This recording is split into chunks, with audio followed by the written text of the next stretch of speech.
Message कीजिए बेटा, मुझे बताइए, चैट पे बताइए, आवाज आ रही है? ठीक है बेटा, आवाज तमाम बच्चों को क्लियर है? ओके बेटा, चैप्टर 11 का मैंने अभी आपसे डिस्कस किया। एक्चुअली वो पावर फेलियर हो गया था ड्यू टू लोड शेडिंग, तो वो बीच में क्लास डिस्कनेक्ट हो गई। तो हमने अभी अपना इलेक्ट्रिकल जनरेटर ओपन किया है और अपनी जो है वो दूसरी डिवाइस से जो है हम आपको पढ़ा रहे हैं। तो इंशाल्लाह क्लास खराब नहीं होने देंगे हम आपकी, फिक्र रहे हैं आप इंशाल्लाह। ठीक है मेरे बेटा? ओके, तो चैप्टर नंबर 11 का आगाज है। मैं चाहूंगा फिर जल्दी से अपनी बात को कंटिन्यू करूं ताकि तमाम बच्चे पिक कर ले। Chapter number 11 second year physics, chapter 11 second year physics. और सेकेंड ईयर फिजिक्स का मेरे बेटा जो चैप्टर 11 है उसका नाम है हीट। क्या नाम है? हीट चैप्टर का नाम है। और जो फिजिक्स की ब्रांच है चैप्टर 11 की, यानी कि हीट किस ब्रांच से बिलोंग करता है, उस ब्रांच का नाम है थर्मोडायनामिक्स। यानी कि चैप्टर 11 में हम सिर्फ क्या पढ़ेंगे? थर्मोडायनामिक्स। थर्म किसे कहते हैं? हीट को। और डायनामिक्स किसे कहते हैं? मोशन। मतलब हीट की वजह से हम मॉलिक्यूलर मोशंस को स्टडी करेंगे। तो वो क्या है वो आपको वन बाय वन समझ में आएगा। यानी कि हम जिक्र करेंगे हीट का, चैप्टर 11 में हम जिक्र करेंगे हीट का। तो बेटा चैप्टर 11 का हमारा जो पहला टॉपिक है उसका नाम क्या है? Thermal expansion. टॉपिक का नाम क्या है? Thermal expansion. ठीक है मेरे बेटा? थर्मल एक्सपेंशन क्या है? तो जल्दी से एक मिनट बस रिपीट कर दूं। अगर कोई बॉडी फैलना शुरू कर दे, एक्सपेंड हो जाए हीट की वजह से, तो this is known as thermal expansion. तो बेटा जैसे हमारे थर्मोमीटर के अंदर मर्क्यूरी आपने देखा होगा, थर्मोमीटर के अंदर लिक्विड मर्क्यूरी होता है। तो बेटा जो थर्मोमीटर के अंदर लिक्विड मर्क्यूरी होता है, अगर आप थर्मोमीटर को हीटिंग एलिमेंट के ऊपर, गर्म पानी के ऊपर, स्टीम के ऊपर रखें तो अपने को वो मर्क्यूरी फैलना शुरू कर देता है। बिल्कुल इसी तरह से हम उस टर्म को क्या नाम देंगे? एक्सपेंशन का नाम देंगे। और मर्क्यूरी किसकी वजह से फैल रहा है?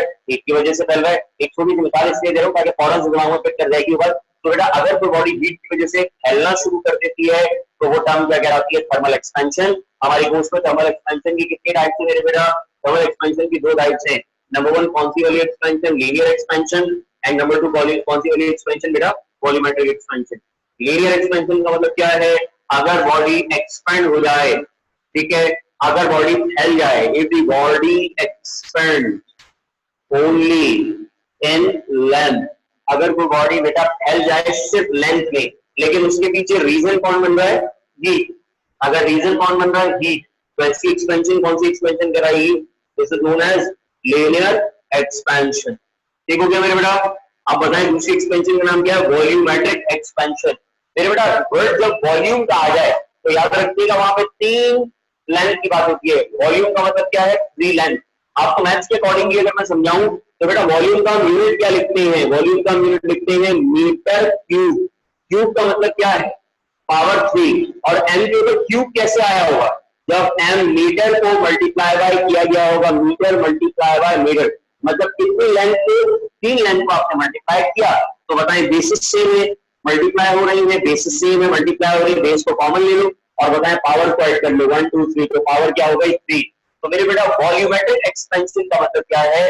अगर कोई बॉडी फैलना शुरू कर देती है लेंथ में भी, ब्रेड्थ में भी और हाइट में भी, शर्त है कि कितनी डायमेंशन होंगी? 3 डायमेंशन होंगी। अगर 3 में से कोई 2 है या 1 है तो वो वॉल्यूमेट्रिक नहीं है। वॉल्यूमेट्रिक की शर्त क्या है? कि बॉडी एक्सपेंड होगी लेंथ में भी, बॉडी एक्सपेंड होगी लेंथ में भी, बॉडी एक्सपेंड होगी ब्रेड्थ में भी, बॉडी एक्सपेंड होगी हाइट में भी। शर्त है। तो बॉडी एक्सपेंड्स इन 3 लेंथ्स या 3 डायमेंशन। लेकिन वजह कौन बनेगा? वजह कौन बनेगा? Due to heat. तो मेरे बेटा इसकी डेफिनेशन जल्दी से लिख लीजिएगा। वॉल्यूमेट्रिक एक्सपेंशन की डेफिनेशन लिख लीजिएगा। If the body expends, if the body expands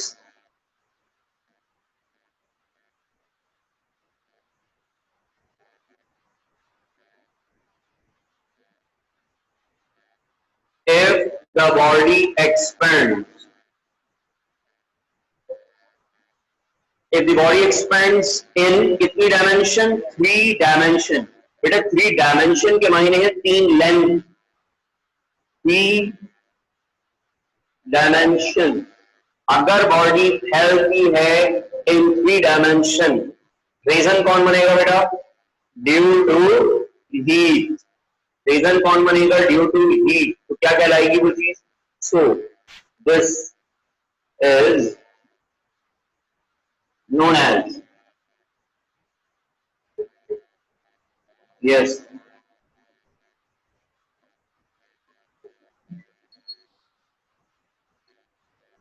so this is known as volumetric expansion.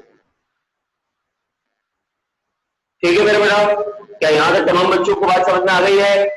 Online वाले बच्चे अरीबा, लाइबा, फराज, बताओ बेटा यहाँ तक बात समझ में आ गई है? कोई मसला?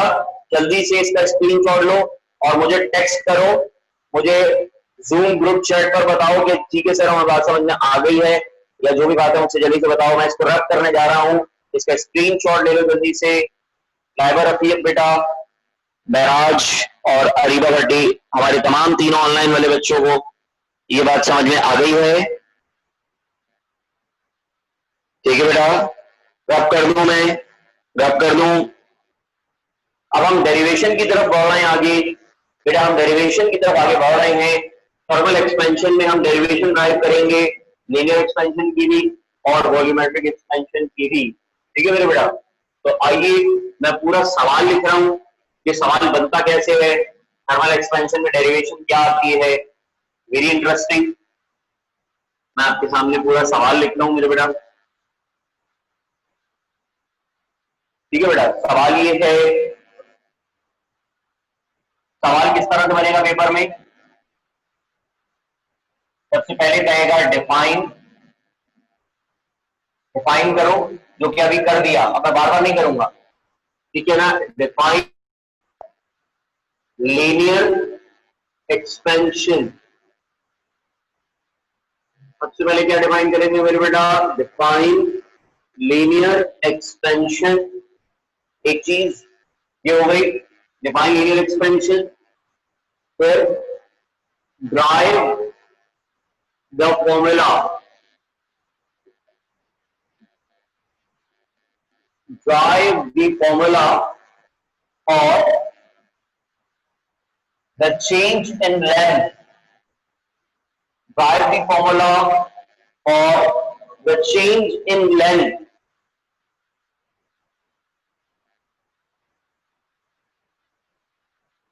change in length delta L, drive the formula for the change in length delta L comma coefficient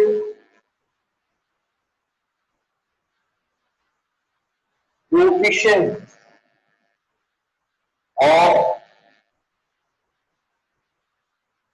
linear expansion।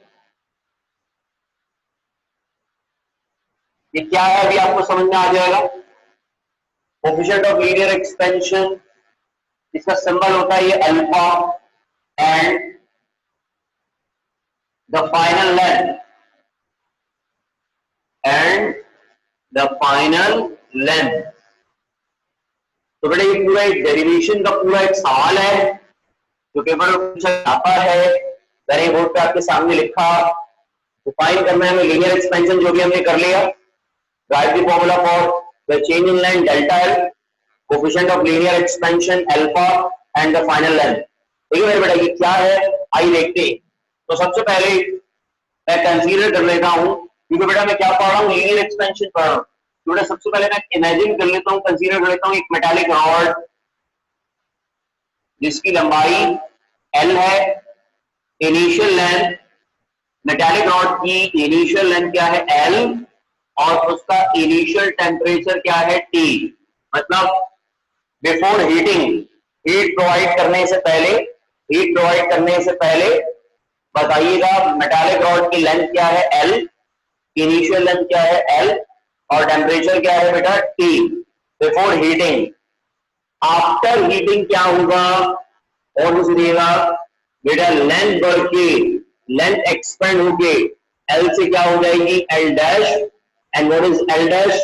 Final length, और टेम्परेचर बढ़ के T से क्या हो जाएगा T डैश। तो मेरे बेटा अगर मैं एक मेटालिक रॉड है, लेट्स सपोज ये मार्कर एक मेटालिक रॉड है, और मैं हीट प्रोवाइड करने से पहले इसकी लेंथ को मेजर कर लेता हूं। मान लेते हैं कि हीट प्रोवाइड करने से पहले इसकी लेंथ कितनी है मेरे बेटा, इस मार्कर की लेंथ हीट प्रोवाइड करने से पहले मान लेते हैं कि इसकी लेंथ जो है 10 सेंटीमीटर है, और इसका इनिशियल टेम्परेचर क्या है जो रूम का टेम्परेचर है, मान लेते रूम का टेम्परेचर 30 डिग्री सेल्सियस है, 30 डिग्री रूम का टेम्परेचर है, तो इनिशियल टेम्परेचर हो गया। और बेटा लेंथ कितनी है 10 सेंटीमीटर। लेट्स सपोज, तो जब मैं इस रॉड को मेटल की रॉड को हीट करता रहूंगा तो पता इसका टेम्परेचर बढ़ जाएगा। मान लीजिए कि उसका टेम्परेचर 30 से बढ़ के 60 डिग्री हो गया और उसकी लेंथ 10 सेंटीमीटर से 11 सेंटीमीटर हो गई, तो बेटा ये लेंथ में क्या आ गया चेंज। तो हमें फॉर्मूला किसके लिए ड्राइव करना है, ड्राइव की formula for the change in length. एक एक करके समझाऊंगा, फिर ये और फिर ये कोएफिशिएंट ऑफ लीनियर एक्सटेंशन और फाइनल, एक एक करके समझाऊंगा। Is it clear? तो मेरे बेटा ये जो मैंने डायग्राम आपके सामने बनाई है, सबसे पहले हम डायग्राम का बयान लिखेंगे, स्टेटमेंट लिखेंगे, स्टेटमेंट। मतलब डायग्राम को कैसे लिखेंगे, डायग्राम के बारे में, मतलब डायग्राम को एक्सप्लेन कैसे करेंगे, देखिएगा बोर्ड पे देखिएगा। Let us consider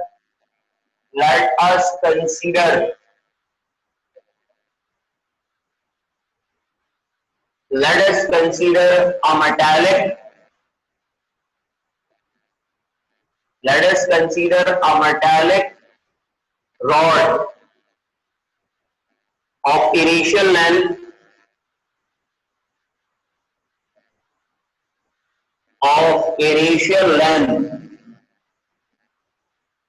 L and initial temperature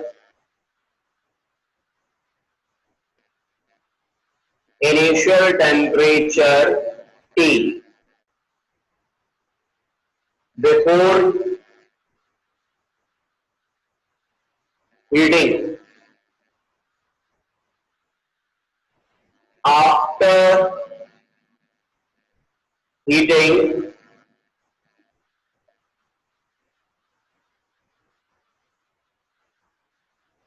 the final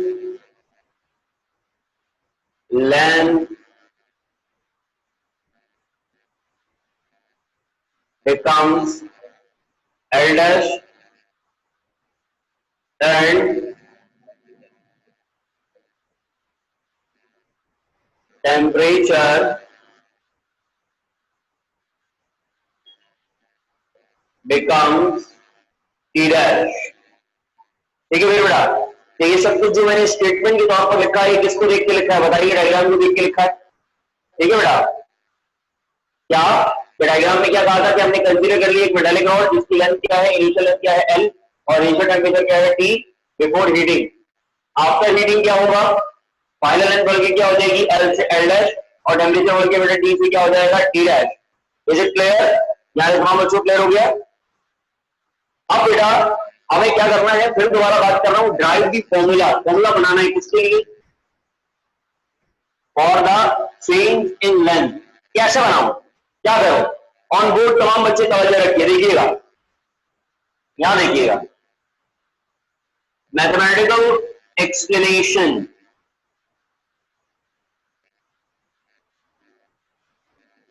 mathematical explanation आपके सामने लिखने जा रहा हूं और ये आसान से अल्फाजों में, बहुत तवज्जो रखिएगा।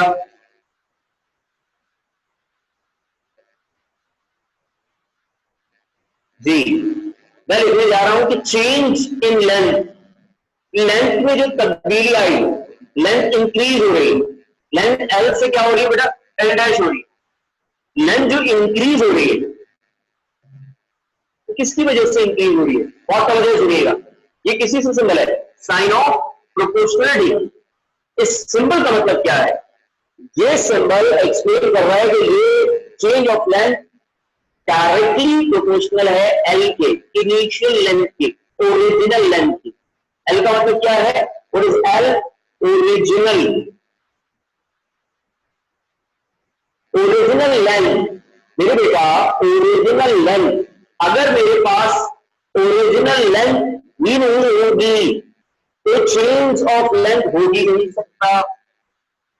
फिर दोबारा मैं क्या कह रहा हूं, अगर मेरे पास ये मेटालिक रॉड है, अगर ये ओरिजिनली मेरे पास होगी नहीं तो चेंज भी प्रोड्यूस नहीं होगा, और जितनी बड़ी लेंथ होगी उतना ज्यादा चेंज उसके अंदर प्रोड्यूस होगा। इसका मतलब ये है जितनी लार्ज ओरिजिनल लेंथ, जितनी ओरिजिनल लेंथ इनिशियल लेंथ बढ़ाता चला जाऊंगा मैं, उतना ही लेंथ के अंदर चेंज इजाफी आएगा, और लेंथ जितनी ओरिजिनल स्मॉल होगी उतना ही लेंथ ऑफ चेंज क्या होगा, स्मॉल होगा। Are you getting my point? अगर एक लेंथ 1 सेंटीमीटर की है और मैं उसको हीट करूंगा तो वो जितनी बड़ी है उसी अकॉर्डिंगली वो एक्सपेंड होगी। लेकिन अगर एक लेंथ जो है बेटा वो 100 सेंटीमीटर की है तो उसमें एक्सपेंशन भी क्या होगा, ज्यादा होगा। तो चेंज ऑफ लेंथ किसके ऊपर डिपेंड करता है, ओरिजिनल लेंथ के ऊपर डिपेंड करता है। Are you getting my point? ये वाला पॉइंट समझ में आ गया तमाम बच्चों को? इस एक्सप्रेशन को मैं नाम देता हूं एक्सप्रेशन नंबर 1 का, पूरी लाइवा महराज अरीबा, बेटा ये बात समझ में आ रही है? Is it clear? रिप्लाई करो। फिर सेकेंडली बताओ, change of length is also directly proportional to the change of temperature. यहां तक तमाम बच्चों क्लियर होगी बात? बहुत सुनिएगा बेटा, लेंथ के अंदर जो चेंज आ रहा है वो डायरेक्टली इसकी वजह से आ रहा है, चेंज ऑफ टेम्परेचर। अब मुझे बताओ, जितना ज्यादा तुम टेम्परेचर बढ़ाते जाओगे उतनी लेंथ एक्सपेंड होती चली जाएगी। Are you getting my point? Online वाले बच्चे जल्दी बताओ, are you getting my point? तो बेटा इस एक्सप्रेशन को हम क्या नाम दे देंगे, एक्सप्रेशन नंबर 2 का। एक हो गई एक्सप्रेशन नंबर 1 और दूसरी एक्सप्रेशन क्या हो गई, एक्सप्रेशन नंबर 2। तो मेरे बेटा इन दोनों एक्सप्रेशंस को मैं क्या करने लगा हूं, ये दोनों इंडिविजुअल है, देखिएगा सेपरेट है। मतलब इसका मतलब ये है कि देखिए लेंथ ऑफ का जो चेंज है वो किसके ऊपर डिपेंड कर रहा है, ओरिजिनल लेंथ पर, और लेंथ के अंदर जो चेंज आ रहा है वो किसके ऊपर आ रहा है। अब अगर मैं चाहता हूं इन दोनों को एक ही एक्सप्रेशन में लिख के क्या बना दूं, फॉर्मूला बना दूं, तो बेटा मुझे क्या करना होगा, बहुत तवज्जो चाहिए आपकी बेटा, by combining, by combining. Combine कब करते हैं, जब दो या दो से ज्यादा, ये एक्सप्रेशन है, एक्सप्रेशन जो बताती है कि ये टर्म इसके डायरेक्टली है या इनवर्सली है। एक्सप्रेशन से ये पता चलता है कि टर्म डायरेक्टली प्रोपोर्शनल है या इनवर्सली प्रोपोर्शनल है। कंबाइन करके दोनों एक्सप्रेशन को मैं एक करना, कंबाइन कर रहा हूं, इकट्ठा कर रहा हूं। भाई जैसे आज फिजिक्स की मैंने कहा कंबाइन क्लास लेते हैं, 3 सेक्शन है, सबको एक साथ बुला लिया तो कंबाइन कर दिया। ठीक है, वैसे क्या होती है, इंडिविजुअल होती है। तो कंबाइन करना यहां पर बताएं कितनी क्लासेस है, लेट्स सपोज 2 क्लासेस है, तो दोनों कंबाइन करके मैंने क्या कर लिया, एक कर लिया। जैसे क्या है, तो बाय कंबाइनिंग इक्वेशन 1 एंड 2, ठीक हो गया बेटा यहां तक? Is it clear? आप बताएं कंबाइन कैसे करते हैं, कंबाइन का रूल समझ लीजिए बेटा। कंबाइन वहां किया जाता है जहां एक्सप्रेशन की साइड सेम, साइड्स क्या हो, सेम हो, कोई भी एक साइड सेम हो। तो बताएं दोनों एक्सप्रेशन की लेफ्ट हैंड साइड क्या है, वन साइड क्या है, सेम है। तो बेटा आपने उसको क्या ले लिया, यहां पर बताइए कॉमन ले लिया, ठीक है ना बेटा। ये क्या है बताओ, साइन ऑफ प्रोपोर्शनैलिटी, ये साइन ऑफ प्रोपोर्शनैलिटी कॉमन ले लिया आपने। और बेटा राइट हैंड साइड जो कॉमन नहीं है उसको कंबाइन करके लिख दो। देखो फील आएगा, अभी पढ़ते पढ़ते फील आएगा, समझना है, क्या समझना है, गौर से सुनना। देखो चेंज ऑफ लेंथ किसके डायरेक्टली प्रोपोर्शनल है, ओरिजिनल लेंथ के। चेंज ऑफ लेंथ किसके डायरेक्टली प्रोपोर्शनल है, बेटा यहां पर भी तुम्हें लिखा हुआ है change of length directly proportional to original length, change of length is directly proportional to change of temperature. बताओ इसमें उसमें फर्क क्या है, फर्क क्या है, कंबाइन करके लिख दिया। तो सर कंबाइन करने की जरूरत क्या पेश आई, बेटा हमें फॉर्मूला बनाना है, हमें क्या बनाना है, फॉर्मूला बनाना है। तो फॉर्मूला बनाने का मतलब है हमें इक्वेशन बनानी है, क्या बनानी है, और इक्वेशन कंबाइन करके ही बनती है। Are you getting my point? अब फिजिक्स में एक बहुत ही अहम पॉइंट है जो क्लास 10 से तमाम बच्चों को सिखाया जाता है, पढ़ाया जाता है। एक बहुत मशहूर सेंटेंस, और तवज्जो रखिएगा तमाम बच्चे, बिल्कुल मत, अभी सिर्फ ऑन फोकस करें।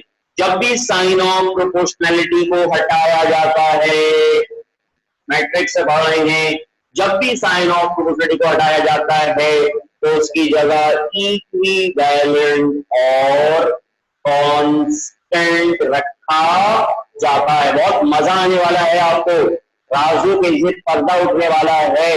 सर कौन सा राज आ गया ऐसा, बहुत तवज्जो रखिएगा। ये कांस्टेंट का समझना और समझाना कोई मामूली बात नहीं है, लेकिन अगर जैसे कांस्टेंट समझ में आना शुरू हो गया तो समझते हैं उसको फिजिक्स समझ में आना शुरू हो गई है। उसके अंदर जो है वो एक थीसिस डेवलप हो रहा है, एक आइंस्टाइन डेवलप हो रहा है, और समझ में आएगा यार ये कांस्टेंट क्या बना है, कांस्टेंट किसे कहते हैं।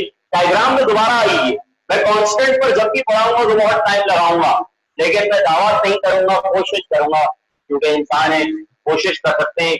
और अल्लाह ने ही ताकत दी है बेटा समझाने की, जबान भी अल्लाह की है। शुक्र अदा करता हूँ कि अल्लाह ने ये मामूली इंसान को एक जबान दे दी कि मैं समझाता हूँ, थोड़ा मोटा टूटा फूटा बच्चों को समझ में आ जाता है, ठीक है ना। क्योंकि हजरत अली रज़ी अल्लाह तआला का कौल है कि कौल अली है, मौला अली का कौल है कि वो शख्स जो तुम्हें एक अल्फाज सिखा दे वो तुम्हारा उस्ताद है। और दूसरी बात तो बेटा हम सब सीखने के लिए ही आए हैं, मैं भी सीख रहा हूँ और सीखता ही रहूंगा सारी जिंदगी। और अगर मैंने ये कह दिया कि मुझे सब कुछ आता है तो बेटा इसका मतलब है कि मुझसे बड़ा कोई जाहिल नहीं है, क्योंकि हम सीखने के लिए ही आए हैं और सीखते ही रहेंगे साफ हयात जब तक। तो मेरी बेटा मेरी बात बहुत तवज्जो से सुनिएगा, बहुत तवज्जो से सुनिएगा, मेरे बेटा बहुत तवज्जो से सुनिएगा, जो बात मैं करने जा रहा हूँ वेरी इंपॉर्टेंट। कि मेरी बेटा जब भी हम साइन ऑफ प्रोपोर्शनलिटी को हटाते हैं तो बताइए इक्विवेलेंट और क्या लगाते हैं, कांस्टेंट लगाते हैं। तो ये एक हमने रट्टा लगाया था, आज हम उसको समझ लेते हैं। अब सवाल ये कि कांस्टेंट क्या है, बहुत तवज्जो रखिएगा, मैं इस पॉइंट पे टाइम लगाऊंगा और मुझे लगाना भी चाहिए। बेटा लेट्स सपोज मेरे पास एक रॉड है, वो भी 1 सेंटीमीटर की है, वो 1 सेंटीमीटर की, लेट्स सपोज 1 सेंटीमीटर बहुत छोटा होता है, लेकिन सपोज कर लो 5 सेंटीमीटर, चलो मुनासिब कर लो 5 सेंटीमीटर। और बेटा ये रॉड जो है वो कॉपर की है, सीयू कॉपर की है, किसकी है, सीयू कॉपर की है। मैं तुम्हें कांस्टेंट सिखा रहा हूं और मेरे पास एक रॉड और है, वो लेट्स सपोज वो भी 5 सेंटीमीटर की, सपोज कर लो वो भी 5 सेंटीमीटर की है मेरे बेटा, लेकिन वो कॉपर की नहीं है, वो है एल्यूमिनियम, एल्यूमिनियम, किसकी मेरे बेटा, एल्यूमिनियम। तो अब जो बात मैं करने जा रहा हूं फौरन दिमाग में ठक करके बैठने वाली है इंशाअल्लाह, वो क्या कि इसकी कॉपर की जो इनिशियल लेंथ है और एल्यूमिनियम की इनिशियल लेंथ दोनों की क्या है, सेम। मान लीजिए दोनों एक ही रूम में रखते हुए दोनों का इनिशियल टेम्परेचर भी क्या है, सेम।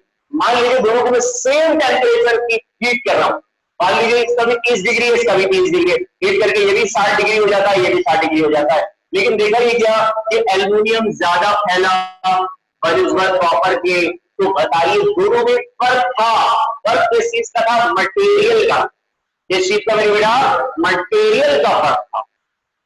लेकिन अगर ये दोनों रॉड एल्यूमिनियम की होती या फिर कॉपर की होती और मैं दोनों को हीट करता तो दोनों में एक्सपेंशन क्या होता, सेम होता, क्योंकि दोनों रॉड एक ही मटेरियल की बनी हुई थी। जहां मटेरियल चेंज हो जाएगा, जहां मटेरियल चेंज हो जाएगा वहां पर क्या चीज चेंज हो जाएगी, कांस्टेंट। तो कांस्टेंट का मतलब ये नहीं कि हर मटेरियल का अपना एक इंडिविजुअल कांस्टेंट होता है। अगर मटेरियल चेंज हो गया तो कांस्टेंट भी क्या हो जाएगा, चेंज। लेट्स सपोज बहुत आसान बात करते हैं बेटा, पानी का जो बॉइलिंग पॉइंट है, the boiling point of water is 100 degree Celsius. लेकिन अगर मैं कहूं वैक्स का मेल्टिंग पॉइंट या अल्कोहल का बॉइलिंग पॉइंट, तो बेटा वो 100 डिग्री सेल्सियस नहीं है, वो 70 डिग्री सेल्सियस है, अप्रॉक्स 70 टू 78 डिग्री सेल्सियस है। तो बताएं फर्क किस चीज का है दोनों में, मटेरियल का, किस चीज का। तो जहां मटेरियल चेंज होगा वहां पर उसकी प्रॉपर्टी क्या हो जाएगी, चेंज हो जाएगी। तो साइन ऑफ क्वेश्चन को जब ये बढ़ाते हैं तो इक्वल टू क्या लगाते हैं, कांस्टेंट।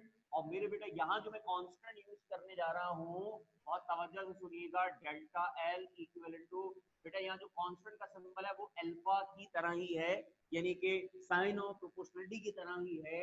और मेरे बेटा ये सिंबल क्या कहलाता है, ये मैंने क्वेश्चन में लिखा हुआ है, this symbol is called that, लिखा हुआ है coefficient, coefficient of linear expansion. अब कोएफिशिएंट क्या होता है, कोएफिशिएंट मैथ्स में कोएफिशिएंट क्या होता है, इक्वेशन लिख रहा हूं 2x² प्लस x, ठीक है, प्लस 1 ऐसे लिख रहा हूं। तो बताइए इस इक्वेशन में x क्या है, वेरिएबल, और 2 क्या है, कोएफिशिएंट। जब ये इक्वेशन जब ये इक्वेशन सॉल्व होगी तो बताएं कोएफिशिएंट भी क्या होगा, चेंज होगा। तो लव कोएफिशिएंट का मतलब है, यहाँ पर कोएफिशिएंट को कैसे समझोगे, जब मटेरियल चेंज होगा तो कोएफिशिएंट भी क्या हो जाएगा, चेंज हो जाएगा। जब मटेरियल चेंज नहीं होगा तो कोएफिशिएंट भी चेंज नहीं होगा। अगर तुम कॉपर को हीट कर रहे हो तीन कॉपर की रॉड है, तीनों को हीट कर रहे हो, तीनों का एक्सपेंशन क्या होगा, सेम होगा।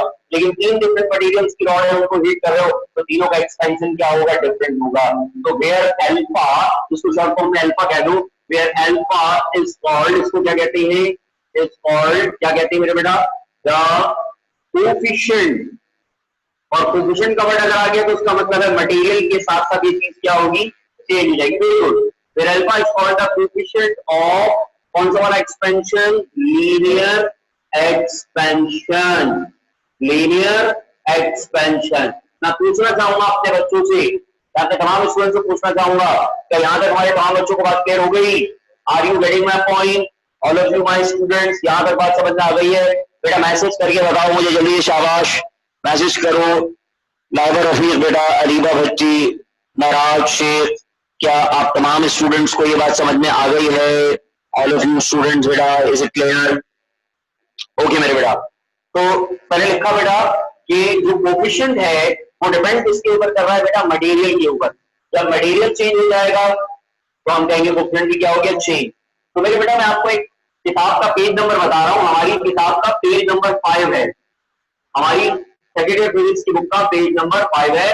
आप उस पर जाइए और देखिए, पूरा एक टेबल बना हुआ है, और पूरा उस टेबल में मटेरियल के नाम लिखे हुए, aluminium, silver, brass, copper, iron, ठीक है, मर्क्यूरी, तमाम मटेरियल हैं। और साथ ही उसके बराबर क्या लिखा हुआ है, कोफिशिएंट ऑफ लीनियर एक्सपेंशन। तो जब मटेरियल चेंज होगा तो कोफिशिएंट ऑफ लीनियर एक्सपेंशन भी क्या हो जाएगा, चेंज हो जाएगा।